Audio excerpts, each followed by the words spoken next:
Cleveland actually turned out to be a great place to shoot. We had a very challenging, large, car sequence with a full-size runaway armored car. At 35 miles an hour, it hits, 2 or 3 cars and doesn't slow down a mile an hour. It keeps going. These cars are punched down the street, up on the sidewalks. Nothing stops this armored car. Because our second unit stunt team had to so own the streets, there was no way a city of New York size could give us the streets with that much latitude for the long amount of time that we need. Cleveland was very happy to have us come in, take 7 blocks of their downtown area, and recreate New York, and it worked wonderfully. It's really not feasible to control a street like this in New York, Los Angeles, Chicago. Most major cities completely rejected the idea. We're on Euclid Avenue. Euclid Avenue is one of the major east-west thoroughfares going through downtown Cleveland. It was built in roughly the same era as a lot of New York City, so a lot of the architecture is pretty comparable. We only have about 400,000 some people in the city, and so we're much less trafficked than a place like New York or Chicago.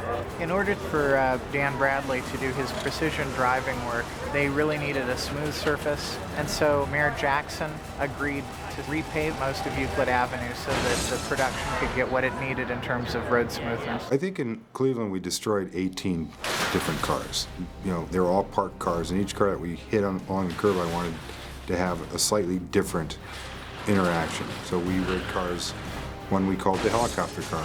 And it's a car that, when the armored car clips it, it pushes it up into a station wagon parked in front of it, and as it drives by, it catches the rear end of it and causes it to spin and wind up in the street behind the armored car. Nick, yes, sir. Let's make sure that we have nothing but sedans in the oncoming traffic. I'm flying the arm over. Nothing but small cars, copy that. Hey, buddy.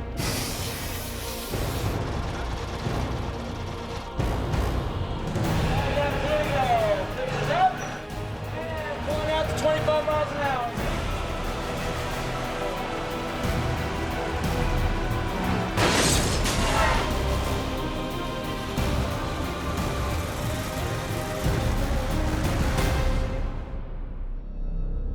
We were using a car that was designed to encase the cameras in steel so that we could drive into other vehicles without crushing the cameras. So it was sort of a mobile camera safe. My name's Tim Rigby, and I'm driving this camera vehicle to a near miss with the garbage truck here. I'm going to start about 300 feet back, get up to 40 miles an hour, and then back from that there's a deceleration, a series of lines that are going to break in progressive lengths to slowly decelerate me to the end mark.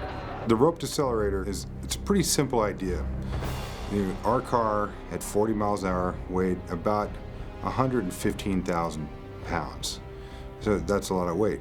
Each rope I used takes 4,000 pounds of energy to break. So it's really simple subtraction. Every rope is 4,000 pounds, times that by 20 ropes, and then suddenly you have 80,000 pounds of deceleration. So every time a rope breaks, you're taking away that much energy.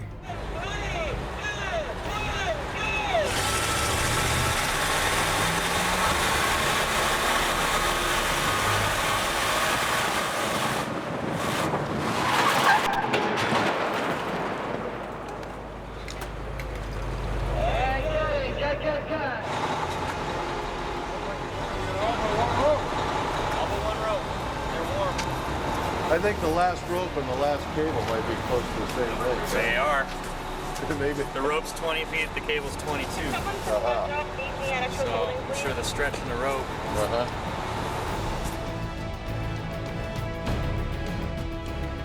First part of the gag worked amazingly well. You see the armored car slam into the side of a garbage truck, and suddenly the rear end pops up in the air.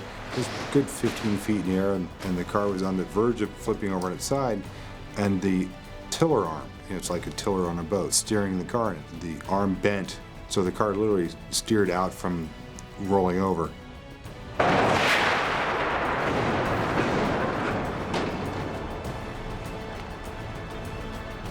It was impossible and disappointing all in the same breath. Our goal in that shot was for it to land on its side and it's a little unpredictable. The cannons came off the ground before they fired, so we didn't get a full stroke. But what we're going to do is put it in its matched position that it left its last good frame out of, and use another truck just to pull it sideways. Sort of thinking on the fly, I looked at the shots I had and said, well, we have to finish this today. I don't have any time to try it again. So I decided that I could prop the car up in the last attitude we saw it in several shots where it was, on its front end, and then simply pull it over. So, we quickly propped the car up so that the rear end was, 12 feet higher than the front end, and used a cable attached to two semi-trucks like a pair of horses. And suddenly they took off, and it jerks the car off the stands, and it winds up on its roof.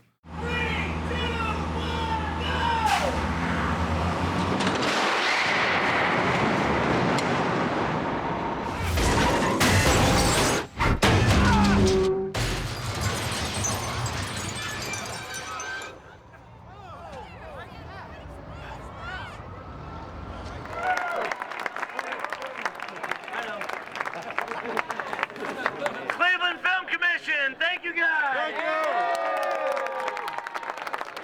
Thank you, Cleveland.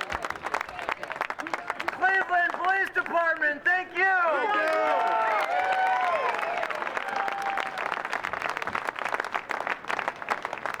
And to the crew, Spider-Man, thank you for a great hard week.